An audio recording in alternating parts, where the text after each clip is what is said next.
first go to Dr. Srinivasan, who's been heading this, who's been seeing a lot of critical care patients in the ICU. Dr. Srinivasan, a lot of people today are saying that this could be a seasonal weather condition and occurrence, but people are facing a lot of respiratory infections. If you can tell us what are the type of influenzas you are seeing, what are the symptoms that you're currently seeing in the ICU, sir?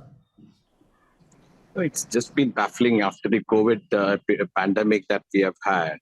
This is a kind of a phase that we are seeing almost for a month now.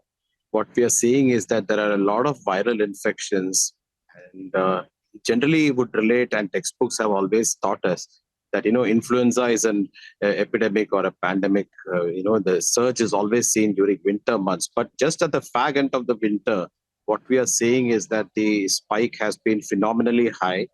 The large variety of population is affected, both the immunocompetent as well as the immunocompromised, and we are seeing a lot of viral pneumonias requiring hospitalizations, which is very, very unusual.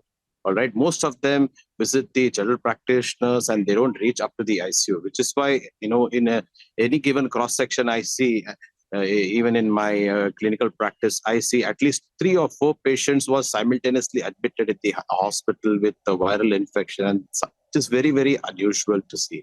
Most of them are influenza, which are A or B types, sometimes the para-influenza types.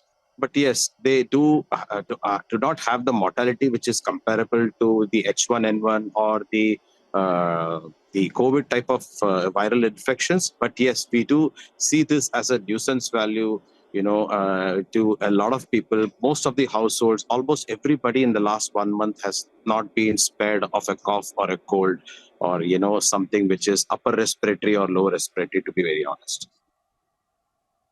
In fact, as you say that, I'm going to do a perfunctory cough because that's something I'm always inflicted by, but it's getting more. I want to also ask Dr. J.D. Mukherjee. Dr. Mukherjee, we've seen so many people come forward